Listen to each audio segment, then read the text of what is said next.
To give you guys a quick recap, we shot a first year beekeeping series last year, 2019. I ended up buying a 5-frame nucleus hive, never having messed with bees before. I didn't really know what I was getting into. And I just kind of, took it a week at a time. And what we ended up doing is we split our nucleus hive into 2 hives. We did a walkaway split, and it looks like both of those hives have made it through winter. So they're both flying. I've kind of washed them a little bit today. They're bringing in some pollen for sure. If you look out at the yard, we've got some dandelions blooming. Got some silver maples over here that are starting to bud out a little bit. I've also got a red maple over here starting to bud. So it looks like it's a good time to get into these hives, make sure they're queen right, and then come up with a plan for the second year. So I took some beekeeping courses over the winter, and the overwhelming maybe similarity between them was come up with a plan for the next year. And my plan for this year is going to be to add bees. So I've got a couple of different boxes that I'm going to throw in. I'm going to hope to expand to 4 hives. And then I built some nucleus hives as well. So I'm going to call those my resource hives, with the idea being that if something hits the fan, like last year where I didn't have a queen for almost 8 weeks, in that resource hive I can just pull a laying queen already and put it in there, and I'm 8 weeks ahead there, and I can work on getting my resource hive back going. So the kind of rule of thumb, what they were saying is you should always have about 2.5 hives. So if you've got 2 hives, you need to be running about 1 nuke for that. So 4 hives, I'm going to try to run 2 nukes on that side. So with that, let's go ahead and get in these hives. We'll break them open, and we'll just see if we're queen right, and we'll add a second deep on a couple of these boxes here to hopefully work on splitting them about a month from now. Let's go. Let's take a look at our candy board. Looks like they ate pretty good in there. I did end up throwing a pollen patty in just as well around March 1st. So it's been in there for about a month or so, but you can see they're eating it pretty good. That was about a pound, and there's not much left there.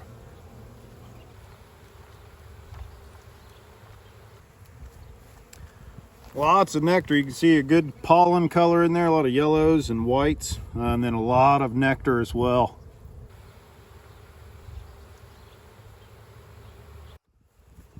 All right, this is actually what I was looking for down here. You can see this is all drone brood right here. So the difference is this kind of flat cover, these wax coverings here, that's going to be female worker bees. These kind of popped out caps down here, those are going to be drone bees. Those are male bees. This is a good sign when you start thinking about making splits, talking about being able to mate with a queen. So if this hive's got drones, basically it means we're ready to get into the conversation of making splits, because the queen bees need to mate with something there. So this is a really good sign right now. Yeah, this thing is just end to end covered right now with eggs and brood. A friend of mine taught me to sit your deeps up on their side like this to avoid crushing anything. So if the queen's in there or something, they can still work their way around, not get lost on the grass or something there. So I've only noticed that you have to push the frames in just a little bit, but I think it's a really good technique, a really good tip.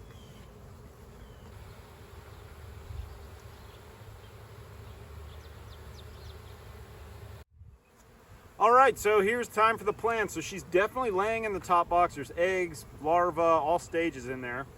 I want to basically expand this apiary. So I've got some boxes over here with empty frames. I'm gonna add a 3rd deep to this, but I think I'm gonna try to kind of checkerboard a little bit. This whole bottom chamber is full of nectar, no eggs, no brood or anything. She's in this box right here.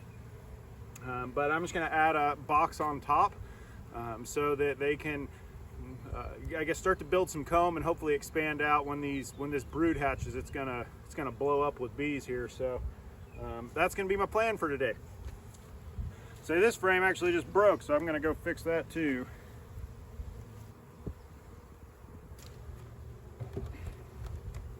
All right, we'll consider this one good for a couple of weeks. We'll come back and take a look again to see if they'll build anything up here. I did leave the top entrance because they seem to be using that quite a bit, so I'm hoping that we'll get them to start to build as they traverse this box here. So we'll see what happens, but Good signs in this one so far. So we'll move on to the other one here. Now I put a pollen patty in this hive as well, but you can see the complete difference of how much they've consumed here versus the other one. Looks like they've left quite a bit of sugar as well compared to the other hive. So let's break in and see what's going on. Not near as many bees here, but they have been coming out of the bottom, so they may be in this bottom chamber here. So nothing really going on in top. Some nectar, pollen, that's about it right now. They are very loud though.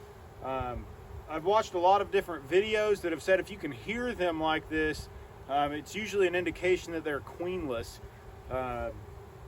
I would assume that's going to be the case, but we'll dig in and look a little bit more. But they are loud right now. I don't know if you can hear this.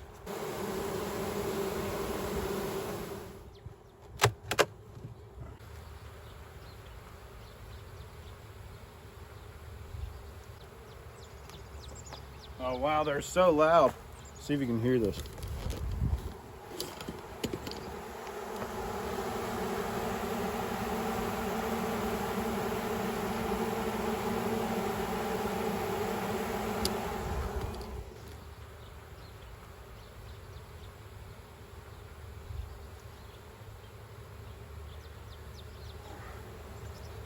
All right, so these ladies have pollen for days, nectar for days, no eggs or larvae, brood, anything anywhere. So I'm assuming they don't have a queen. There's nothing that would indicate that they do inside of here. They're roaring right now. I can hear them. I've never heard them this loud before.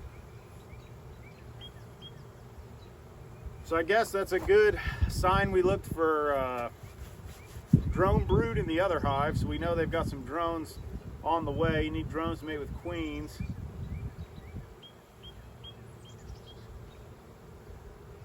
I think I'm still going to throw this other box on top of here. Maybe they'll build some comb on it. That way when we do get a queen inside of here, they'll be ready to just rock and roll instead of having to wait and continue to build that. Doesn't hurt them as much as maybe the other hive. For the simple reason of they try to regulate the temperature of the hive to I guess raise that brood. It has to be like 93 to 96 degrees Fahrenheit inside of there. If we don't have any in here, it doesn't hurt as much to give them some of that extra room. Maybe they'll start to build that comb out, and by the time we get a queen anyway, it's going to be warm enough to where it won't matter either way. So I'm going to go ahead and drop that third box on here. Hopefully they'll start to build it out. I think I'm going to checkerboard it a little bit with some of the drone frames already and see what we can get going there.